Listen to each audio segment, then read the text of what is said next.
So with the concept of vegetarianism as it is, why do you think humans evolved to need to eat? How the heck do I know? I think it's something that was, obviously, since the dawn of time, that's something that has been a practice for whatever reason, in whatever situation. But I can tell you now why people eat. And it's purely, as extreme as this may sound, it's purely entertainment. And it's purely because we want to. Simple as that. And I'm a champion for doing so. I can blame the food industry, I can blame this, blame that, all I want to. But at the end of the day, it's down to us as consumers, as human beings,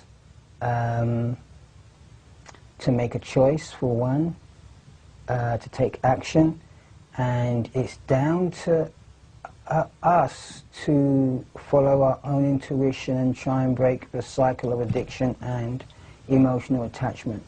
So at the end of the day, to me, the reason why people eat is simply because they want to. There's various emotional reasons, comfort eating. I mean, you've only got to look at the story of most obese people, morbidly obese people, and when you trace it back, there's always some kind of trauma at the root cause, So to answer the question, that's pretty much why I feel that we eat. Plus there's elements, the food industry plays its part, various ingredients, economics, once money gets in the game, things change. People want to create a reason for you to come back for more. Making tempting cooked treats, putting in sugar, salt, and everything when there's really no reason to. So there's various things feeding, pardon the pun, feeding off each other to create a cycle.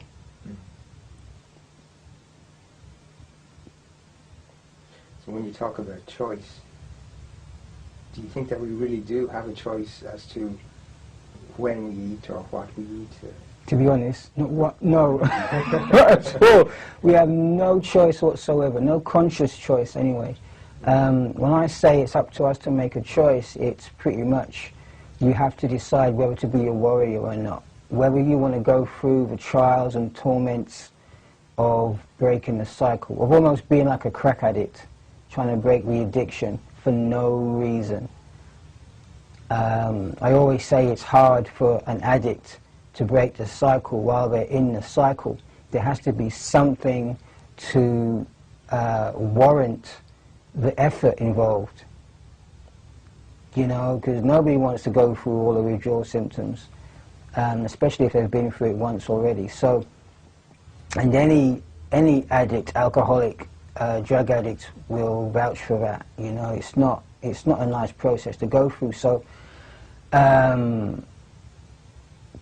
I feel that you've only got to look in the kitchens, in the fridges, in the cabinets, spice racks. The kitchen is like a laboratory. You mix all these ingredients together to create a taste. It's done worldwide, and a lot of products, a lot of the food that people eat, it's evolved into a fine art. It really has. And the art is to get you to buy more, to cater to your pleasure senses. And it's turned into a form of greed, as it were, if you really, look into it. So no, we really don't have a choice, because the sources of where we get the food from, which most of the time is the food industry, they're making it pretty hard to have a choice, to have a conscious choice with what they make. You know, with the marketing. You know, they market to children. They market to you know, with the blue ketchup, blue sodas, green sodas, all kinds of different ketchups and sodas. And you only to look at chips, crisps. It's one crisp, but there's hundreds of different flavors for the same crisp or chip if you're in America. Soy is the same thing. One product, soy or tofu, one product, but you have soy ice cream, soy cheese, soy chicken, soy bacon, soy beef, everything under the sun that they can flavor it as, you have it. The cooking process is still the same, but you have different flavors. So is it healthier? I don't know, but because, you know, the cooking process is the cooking process. It's destructive no matter how you want to dress it up. But no, I really do not believe that we have a choice. And one of the main reasons why I say that is obese people. I always go back to obese people. You know, there's so much, we're fighting a losing battle with sickness and disease and obesity. Now, if there was a choice, people would have been able to make that choice far earlier. Because do you really think that people would consciously allow themselves to get to morbidly obese, to where they're weighing 300-400 pounds? You know? So how does that happen? How do they get to that point? Because, well, there's numerous scientific studies that will say, confirm that eating a lot of these foods is like taking drugs. So there is that addiction, that emotional attachment. There is that manipulating the brain into thinking it's okay, into thinking that, no, you've not had enough, just keep going. You know, so that's why I say there is no choice. There is no choice. It's like an addiction. It's very much like, in my opinion, like an addiction, like an emotional attachment. Because it's from birth. Even before, when we was in our mother's womb, our mother ate cooked food. So we got cooked food. We got the same food she ate. So in a sense, we're like crack babies. You know, where it's that deep. It is that deep. So yeah, to me, we have absolutely no choice. But what about the nutrition aspect? People say we need to eat because of nutrition. If it was nutrition, then again, these obese people would be the healthiest people on the planet. They'd be eating themselves healthy. They'd be able to leap tall buildings. In fact, they'd be, to coin a phrase, over healthy. They'd be superhuman. But they're not. They're fighting sickness and disease. They're fighting mental illness, a lot of them. And the root cause is some kind of trauma, and we're developing destructive effects of the food they're eating in the amounts that they're eating it in. Maybe not, you know, huge amounts in one sitting, but the quantity over a period of time of what they're eating. We're not taught to be conscious of what we're putting into our bodies. Because it's, for me, doing what I do, being a breatharian, an idiot, it's clear that there's cause and effect. And we're not taught to realize or pay attention to our body's signals when cause and effect comes into play. We're taught that what we do is we go to the doctor and we get some pills, and the pills sort it out so we can continue to eat the things that are causing us distress in the first place. So while we're taking these pills, Our bodies, it's like an endless fight, to and fro, tug of war. So really, if food was here for nutrition, obese people, just one example, would be superhuman. Absolutely superhuman, tip-top, the healthiest people on the face of the earth. When instead it's the reverse. So would you say that food isn't all it's cracked up to be? Heck no, it's not. Because, you know, we're taught, I remember when I was a kid, we were taught that, you know, milk, meat, you had to eat those things and drink those things to be healthy and strong.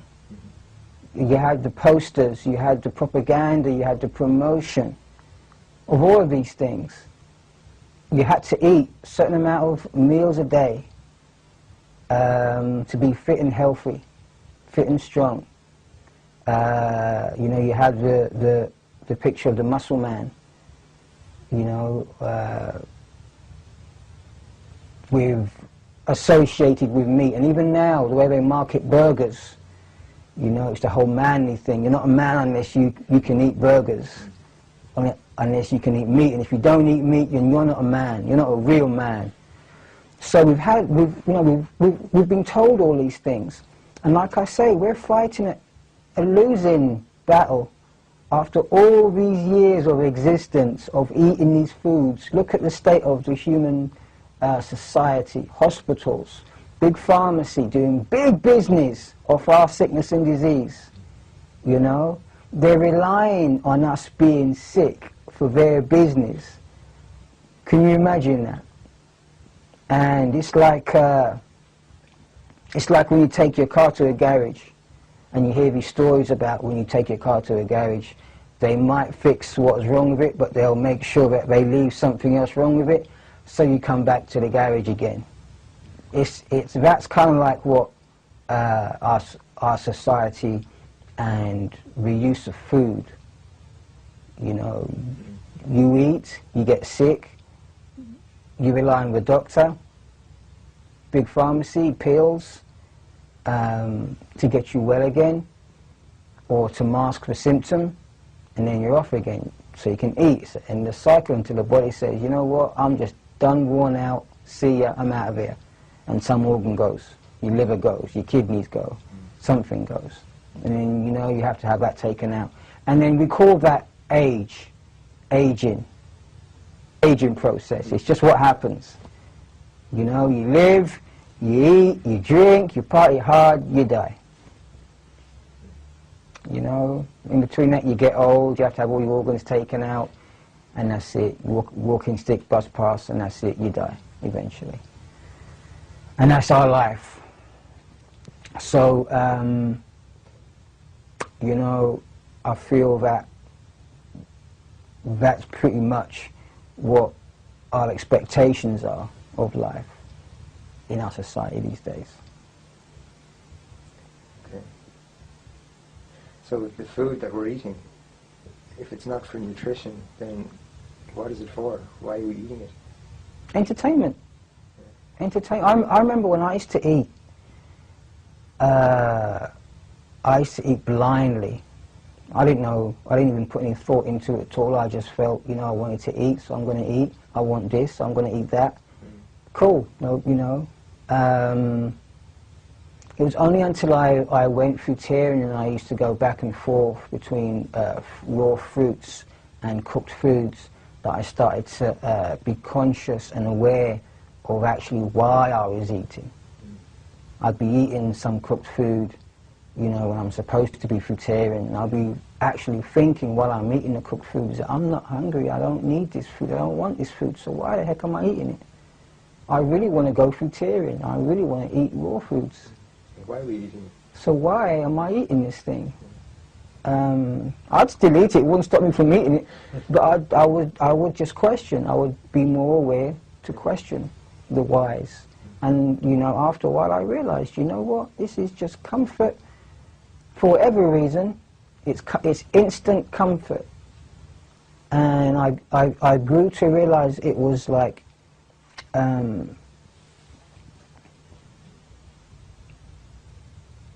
I was sacrificing instant comfort for long-term health.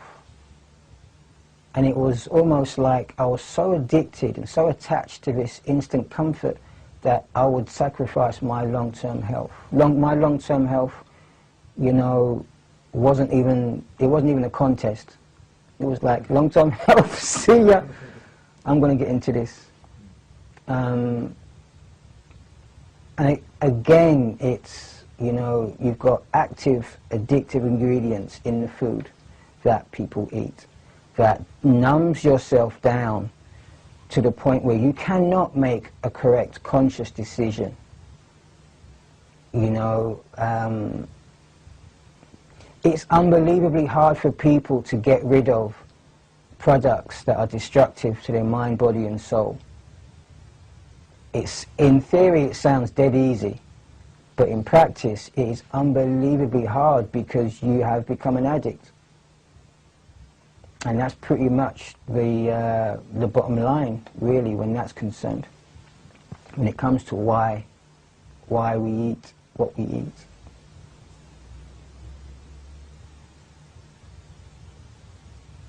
Do you think there is an ulterior motive behind the promotion of food? On occasion, yes. On occasion, yes. I mean, you can...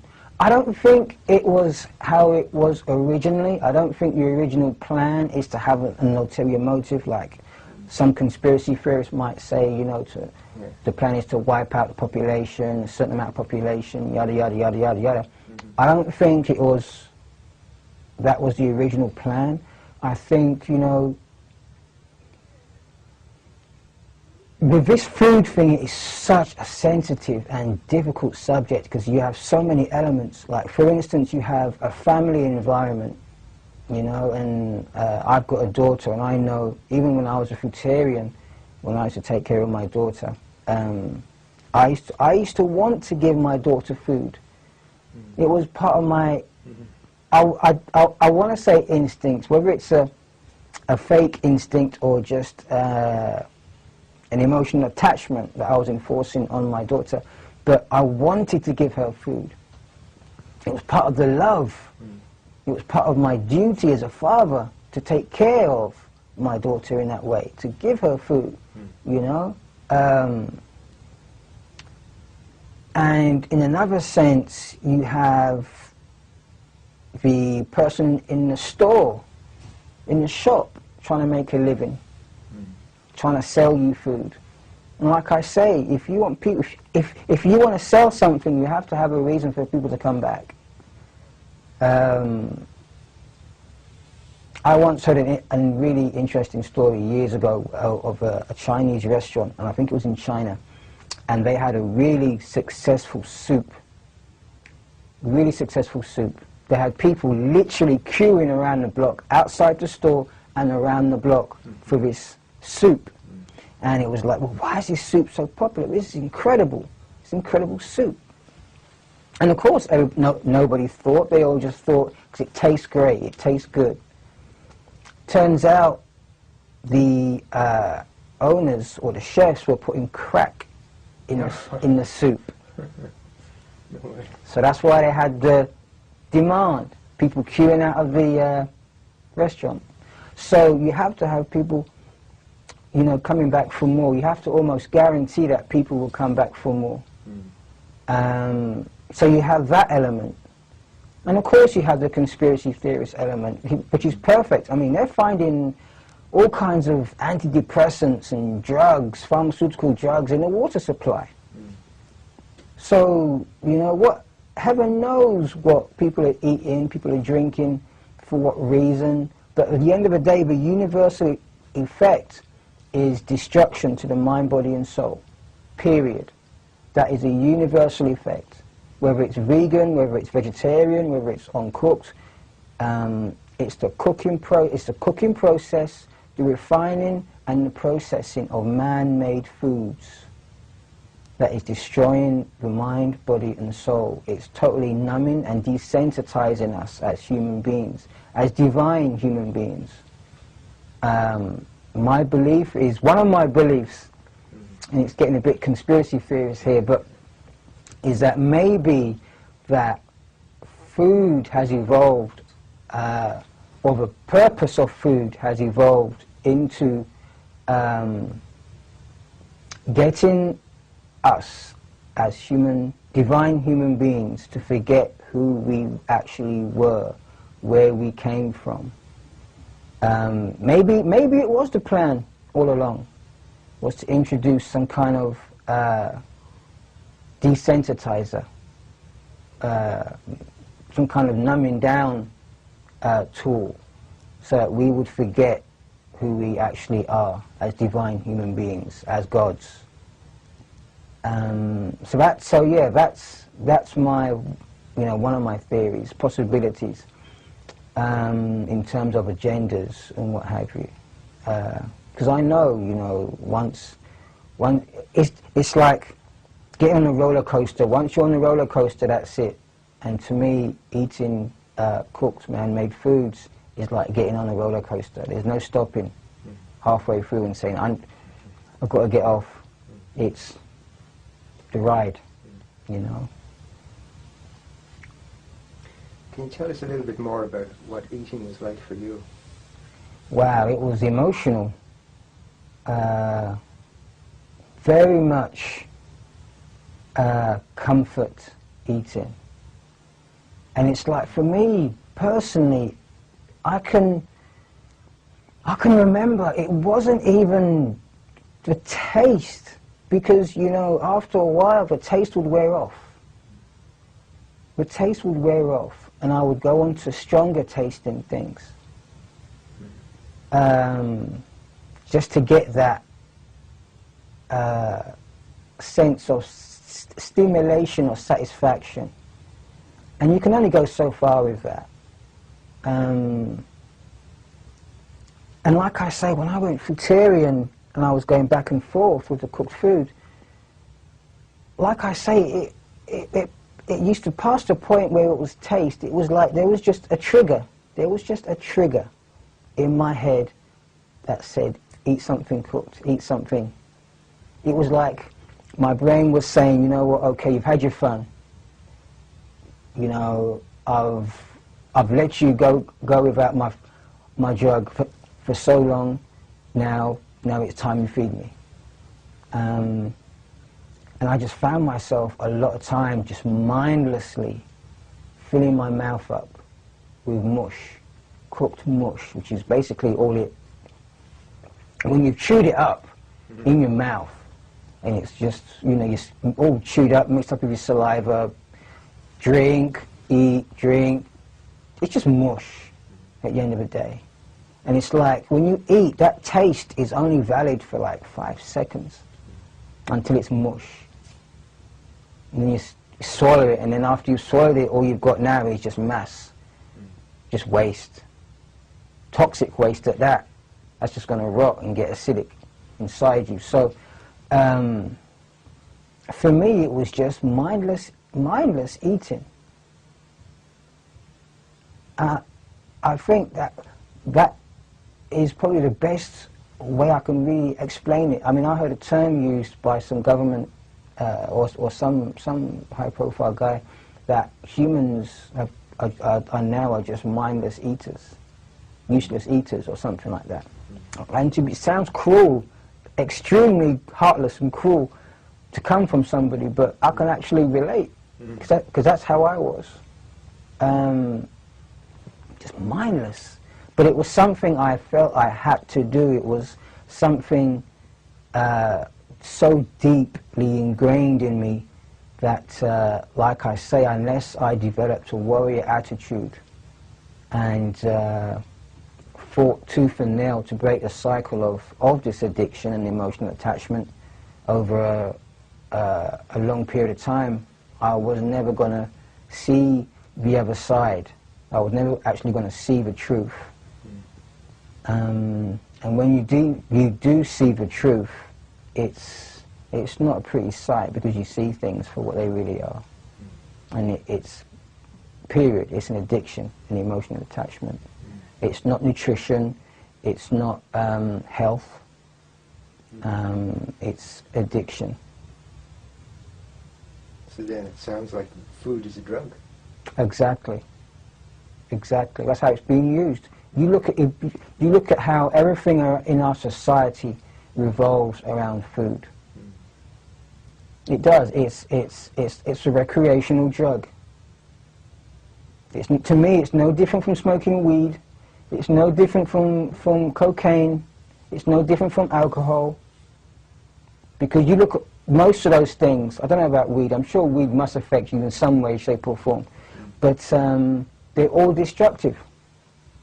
Whatever, it's funny, whatever we put in our bodies is destructive in some way, shape or form. If not instantly, over a period of time. And that's my take on it. You shouldn't, it's just food. You shouldn't kill over food. You shouldn't riot over food. You shouldn't reach a point where you would steal to buy food or steal food. You would do wrong things for food.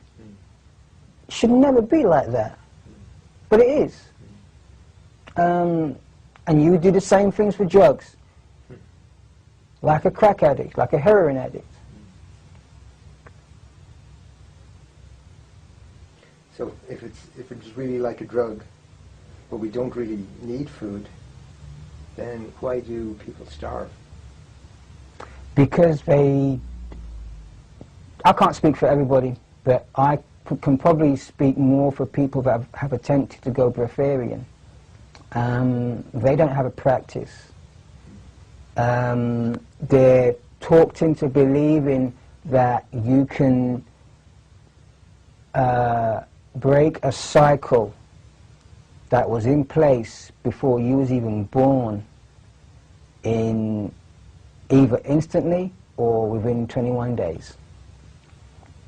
That's one set of people. Now you have people in these famine-stricken countries, and it's pretty much the same thing. They're given food intermittently. It's not the best quality food either, but they're given food intermittently. You have high levels of stress. If you imagine you're constantly in a situation of, well, when am I going to eat again? How am I going to eat again? When's my next meal going to come from? You have a high level of sickness and disease already. And that's just the people in famine-stricken countries. And like I've always said, starvation to me is a mindset, and it's timing. It's timing. I mean, if you suddenly stopped eating and drinking, you're going to have problems. You're going to have symptoms like of what we call starvation. And to me, that's pretty much the cause of the whole starvation thing. And it's like the people that have eating disorders and anorexia, stuff like that. It's a mindset. It's a mental illness. Whether it's something that they had before or afterwards, it's neither here nor there. But it's pretty much the bottom line. So starvation is like a mental illness, is it? It's a mindset, yeah. It's. I guess again with food, it can be many things because there's so many elements. You can try to connect the dots as much as you like, but there are so many elements to try and connect those dots with. Because people, they do different things for different reasons. They have. It's a very emotional thing when it comes to food. It's a very mental thing. Like I say, I used to eat mindlessly. Mindlessly. Even now I'm amazed, and I see it every day, just mindless eating. People see food, got to eat it. You see food and you taste it even before you get it on your plate. That's how deep it is. You envision the pleasure. It's a mind thing. You envision the pleasure even before it's on your plate You just got to look at it. And sometimes you don't even have to look at it. It doesn't even have to be there. You can just think of it. Oh, yeah. And your mouth starts wetting up, you know. So it's a very mental thing. So there's, you know, it's a tough question to answer because there's so many reasons. There's so many reasons why people would do certain things, whether it's family trauma or just stress, everyday life. I can totally understand people taking drugs.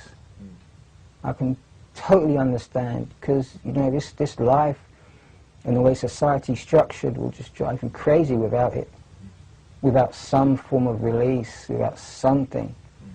You know, it's hard for me some days to, you know, be able to face life in this society with no form of... I have my music, you know, I have, geez. You see, I mean, you take food out of the equation and what do you have to medicate yourself with? I have, like I say, I have music, and that straight away on the top of my head has always been a big one for me. I have my training, fitness. I try to do that as much as I can. You know, and it's just looking at beautiful things. I try to look at as much beautiful things. I try to experience as many beautiful things as possible. And even then, it's really... And I'll say it because I've got nothing to hide or nothing to prove, but I'll say it, it's hard going day by day in this society because it sucks. I've said it many times, this society sucks. And it's hard to go, you know, to wake up day in, day out to a society that does such crazy things. So, yeah. There are people who say that you are what you eat. Do you believe that? I used to believe that. In some sense it's true, but then you think about it this way, if you think about it this way, if you are what you eat, I would have to eat humans to survive. I would have to eat, for me to be able to cut myself and heal, I would have to eat humans. I would have to eat human skin, I would have to eat eyeballs, I would have to eat human hair, I would have to eat lips, I would have to eat all kinds of stuff. I would have to got to keep this clean, right? Keep this video clean. But anyway, I would have to eat all kinds of stuff. Like if I ate bread, I don't suddenly become a loaf of bread, you know. So in that sense, I don't really believe the you are what you eat thing anymore. So I guess this goes back to the whole nutrition question, you know, because the body, when you eat a pizza, the body doesn't know anything about nutrition when you eat a pizza. When you eat a pizza, it's because you wanted to experience the taste, the texture, the medication, the self-medication of that pizza. That's why you ate that pizza. It wasn't because the body intuitively said, I need nutrition, I need a pizza, get me a pizza. It wasn't, I need a glass of milk, I need the nutrition in a glass of milk, so I need a glass of milk. Because to me that's ridiculous, because you have to look at what the cooking process has left you with. In terms, if there is such nutrition in this food, then you have to look at what the cooking process has left you with. For all you know, the cooking process may have wiped out any and all nutrition that was ever even in that food. And then you have to ask yourself, okay, well, am I in a condition to even use or process that nutrition? And how is that nutrition being used and processed? Because to me, I always say that the body functions in spite of food, not because of it. If I eat a loaf of bread, I don't suddenly start growing bread here or pizza here. I just don't do it. I grow hair. If my nails grow, but my nails don't, I don't grow pizza nails or bread nails.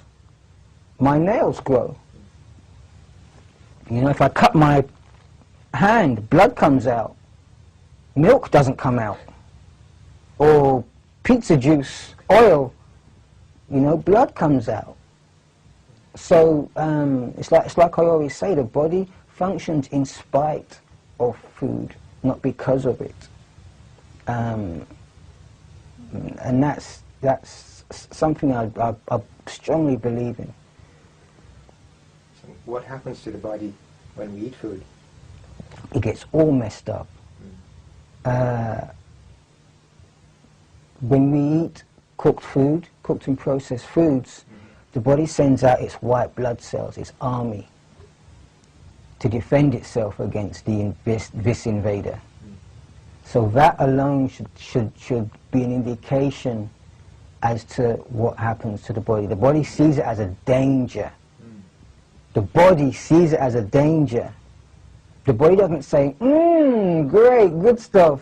That's the mind, our addicted mind. The body, actually functioning body, says, oh no, we can't handle that. And it sees it as a danger and it sends the white blood cells to battle it. Doesn't stand a chance. But the point is that the body sees it as a danger. You know, where the cooked food dehydrates the body dramatically.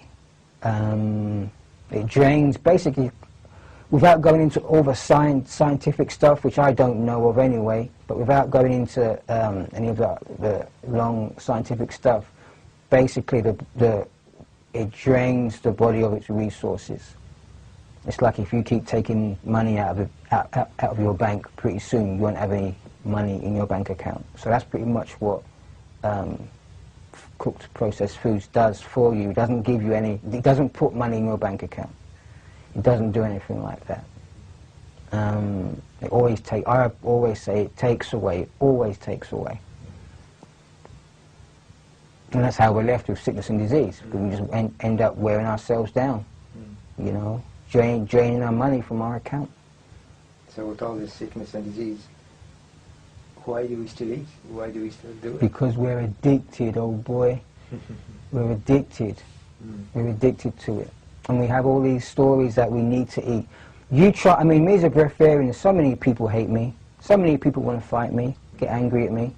Because, you know, I go against everything that they have been taught to be true. You're supposed to eat to live. I do talks, and people say to me, you eat to live. You're supposed to eat to live. You know, and it's just, it's pressure, it's indoctrination, it's conditioning. Like I say, addiction and emotional attachment. And it's pleasure. I mean, why not? It's like, you ask anybody, why do you smoke weed? Why do you smoke crack? Why do you take crack? Why do you do heroin? Why do you do this? At the end of the day, it's pleasure. You're an addict, why not? So with these addictive qualities and it being like a drug, do you think there should be a health warning on food? Oh, believe me, yes. But then again, if there was a health warning, people, especially the food industry, already know that they can put whatever health warning they want to, and people will still buy the stuff because they're addicted and they're attached to it. You could put a baby's fetus on there, a picture of a baby's fetus on there, and people will still buy the product because they're addicted. You could, proof of that is any cigarette box. They'll show you, blatantly show you, lungs, 2 sets of lungs. Cancer lungs, healthy lung. And it says, smoking will, can cause harm to you and others. And they have a two pictures, cancer-ridden lung and a healthy lung. Basically saying that if you smoke these, this will be your lung, the cancer-ridden lung. You need to stay with the healthy lung. But if you smoke these cigarettes, this is what you're going to get. So they'll blatantly tell you and show you what you're going to get. But people still buy the suckers. So that tells you straight away.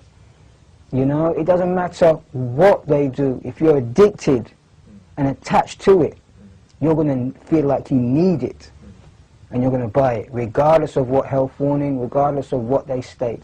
They have smoking kills on cigarettes. People still buy it. They have smoking will cause harm to others and you. People still buy it. So people don't care if children inhale their smoke. Old people inhale their smoke. They don't care. They will still buy these products because they're addicted and emotionally attached. Period. I don't care what anybody says, because that is the bottom line. If it wasn't, then people would quit. Because who wants to put children in danger? Who wants to put elderly people in danger? And most importantly, who wants to put themselves in danger? I've seen people, I've known people riddled with cancer get the choice. You either save yourself and stop smoking or stop drinking, or you succumb to this cancer and die.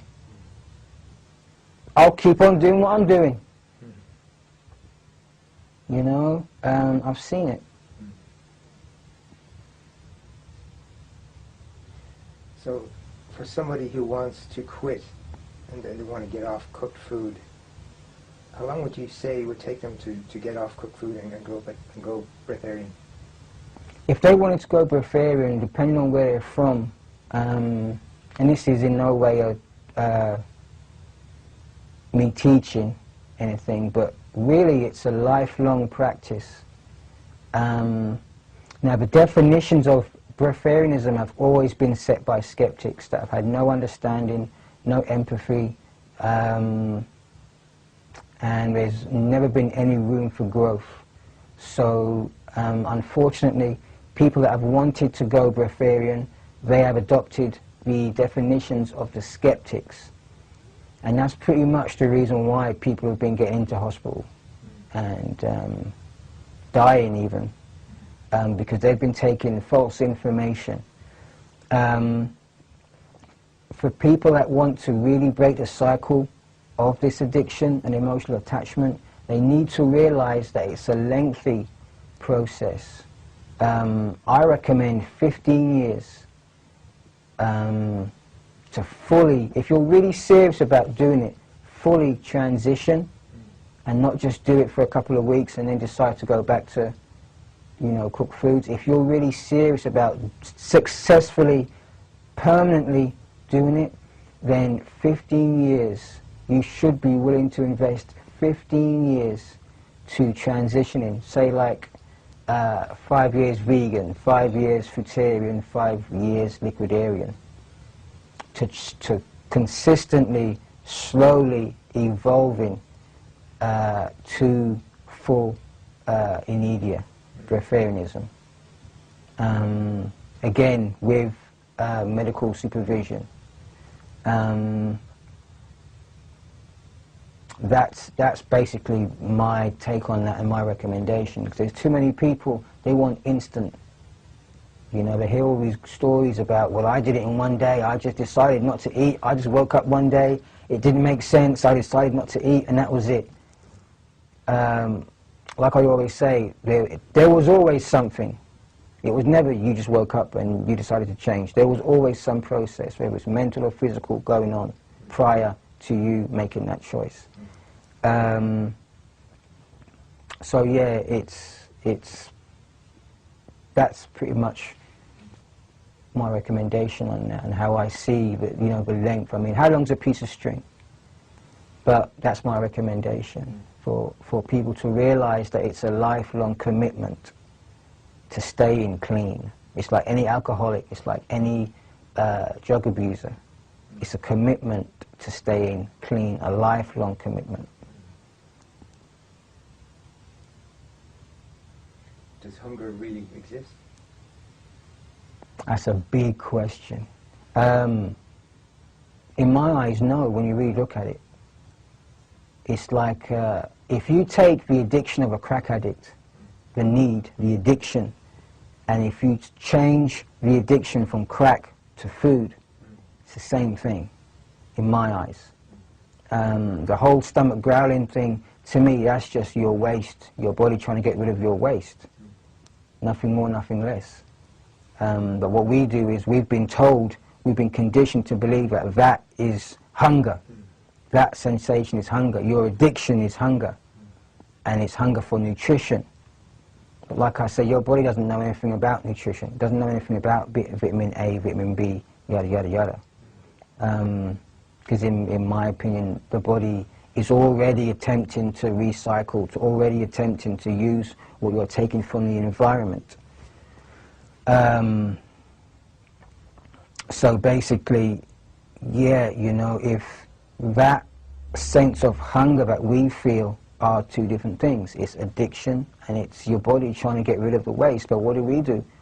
We feel a hunger thing, we put more. We put more down there, you know?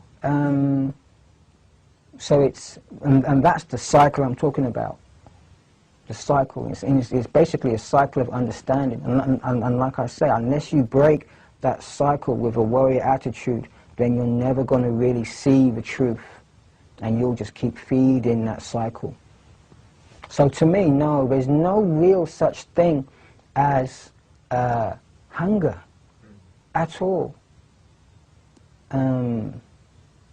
I think the closest thing to hunger, to me, is the healing process that you're going to go through during transition, where you need to hydrate yourself. So to me, the closest thing to hunger is often, well, in my experience as a fruitarian and liquidarian, is thirst. Because, you know, there is a time where you need to heal. It's not just straight away. You're a breatharian, or you're a fruitarian, or you're this, you're that. There's a process where you have to heal. And once you've healed, then you can be successful at whatever lifestyle you're attempting.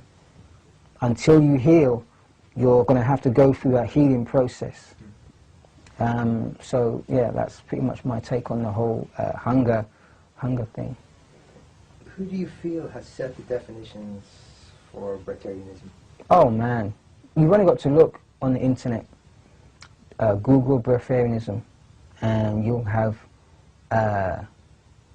definitions come up, and they're all by skeptics. And like I say, they're done by skeptics, and why on earth are they even writing about this, setting definitions, going on Wikipedia and setting definitions for breatharianism when they believe that it's impossible? Why are these people doing it in the first place? But that's another story. So they're setting the definitions, and unfortunately, because of the lack of information, people that are genuinely wanting to be breatharians are unknowingly adopting those definitions and trying to transition via those definitions. And it's crazy because they're getting themselves in trouble. The pressure, because there's no, and because of the negative energy in those definitions, that's what these people are experiencing, and that's why they're ending up in hospitals. That's why they're ending up dead, because they're trying to live up to unrealistic definitions. It's such a sad thing, and I'm disgusted because not one high-profile breatharian, I mean, you'll even see these definitions set by the high-profile breatharians. So I wonder what they're up to. There has been no high-profile breatharian that has set real definitions. None, not one of them. And to me that is disgusting, because there's people getting themselves in trouble, getting hospitalized, dying, left, right and center. That's a big thing to say, left, right and center, but people are getting hospitalized, left, right and centre because of this. And it needs to stop. It really does need to stop. There needs to be some kind of guidelines set. You know, things like Wikipedia, I wouldn't expect to see anybody in their right mind even bothering with that, trying to reset that. Because, you know, I've seen it happen myself. A skeptic will just come and within 5 minutes they'll have their definitions back up. Because you can rewrite those things in no time at all. But on breatharian sites, high-profile breatharian sites, I don't see any definition of what breatharianism truly is. And that totally disgusts me. With my immediate society, I have actually drafted up new definitions, realistic definitions, and safety guidelines for people to work with, for people to look at. And, you know, those will be up shortly for public view. But it's, you know what I'll say, I'm pissed off that it had to be me and not a high-profile breatharian. Because me, I'm nothing, I'm nobody. So it shouldn't be me. It should be these high-profile breatharians that are selling the books, that are making the money, that have got the public's attention, not me. Because I have to work 6 times harder because nobody knows me. Nobody wants to know me. Who am I? So, you know, it's just more work for me. But yeah, it's the skeptics. They are the ones that have made up these definitions for people to follow. Whether it was their intentions for people to follow, or whether they felt they were doing the world a service by telling people what breatharianism is, or their opinion of what breatharianism is. But unfortunately, it's meant that, you know, people have taken those definitions to heart, and they've ended up harmed. Does there need to be more accountability? Oh, heck yeah. Yes. So much more accountability. It's gone are the days now where it's just like, you know, behind closed doors, homemade, do-it-yourself breatharianism. You know, where it's just rumours and hearsay. There has to be some structure. You go to Alcoholics Anonymous. They have a 12 steps program.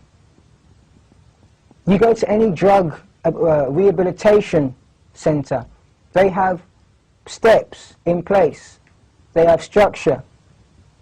The same thing needs to be done with people that want to fast, whether it be spiritual reasons, whether it be temporary, because there's no rule book, there's nothing in the rules that say breatharianism has to be forever. That's a skeptic thing. That's a skeptic definition right there. That it has to be forever. You never eat or drink again. There's nothing in any rule books that say that.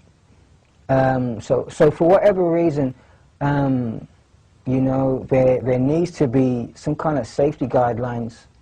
And like I say, I've already drafted up safety guidelines, new definitions, and they'll be available shortly for people to see. What do you say to someone who asks you, how long do you think it takes to go breatharian? 15 years. I'm recommending 15 years. No more. None of this 3-week stuff. Yeah. To me, it takes 3 weeks to get an understanding of the fact that it's a long-term commitment. You know, you're not going to... If you want to do it permanently, if you want to stop messing around, none of it's going back and forth, temporary, you know, back and forth, getting eating disorders, developing a mental illness, getting crap from society, you know, because they can see you going back and forth, they can see you in a state, they can see you looking terrible, and you don't know, you haven't got a clue what you're doing, you haven't got no comeback for them, you know. If you want to do a permanent transition, it's got to be slow. and it's got to be gradual, and it's got to be an evolution if you want to be successful. So I'm recommending 15, at least 15 years. How long did it take you? It took me 16. I would like to actually say it took me all my life to get to this point. But from the time I was fruitarian to now, it's roughly 16 years. And, you know, I'm not saying it based on my own experience either. The 15-year thing is actually something I've read before, and it strongly resonated with me, because the body has to have time to adjust mentally and physically. It's not going to do that within 3 weeks.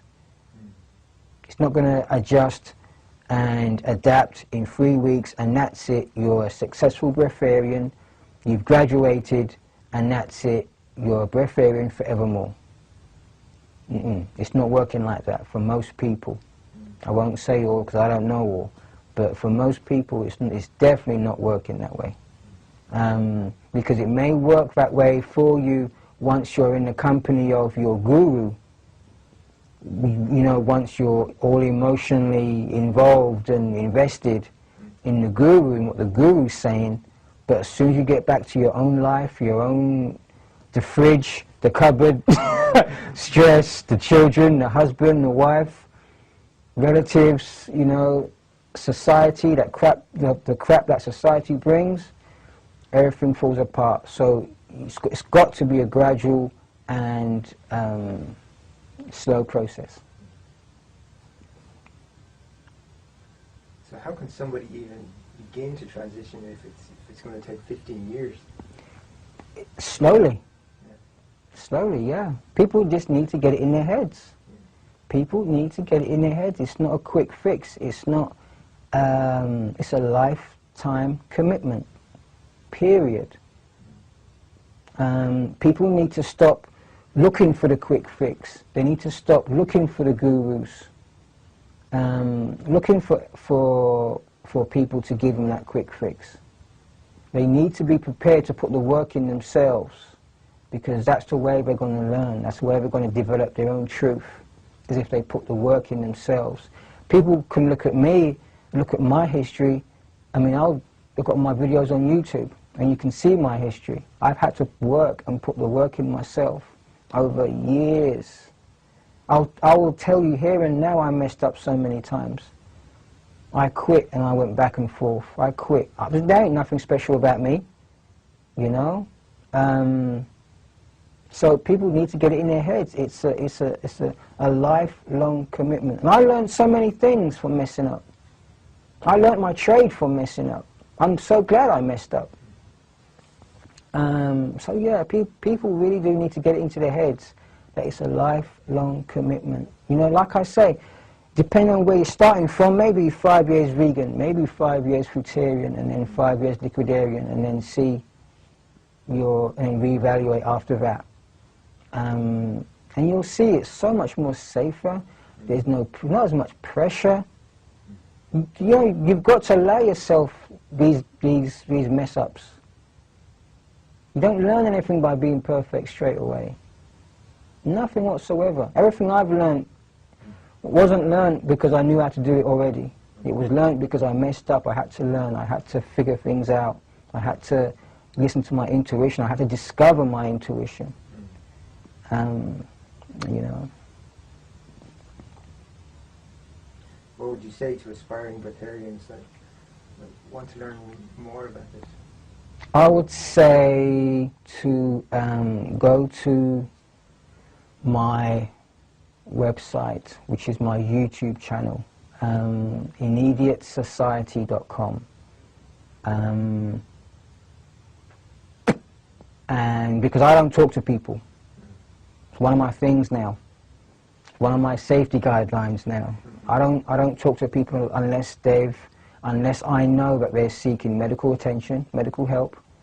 Unless I can contact their medical help, if they can give me a reference.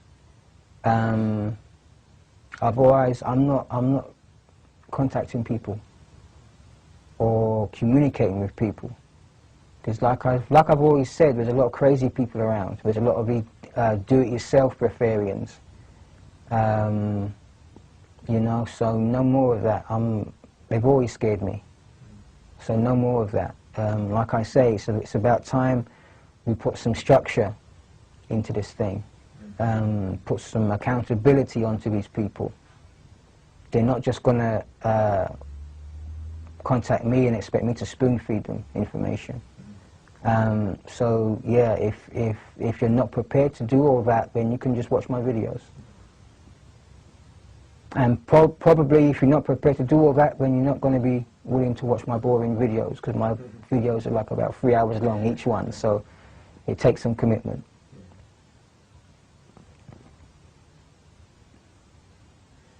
There are people who say that we have organs for a reason. And most people would say that. So what do you say to those people? Our organs weren't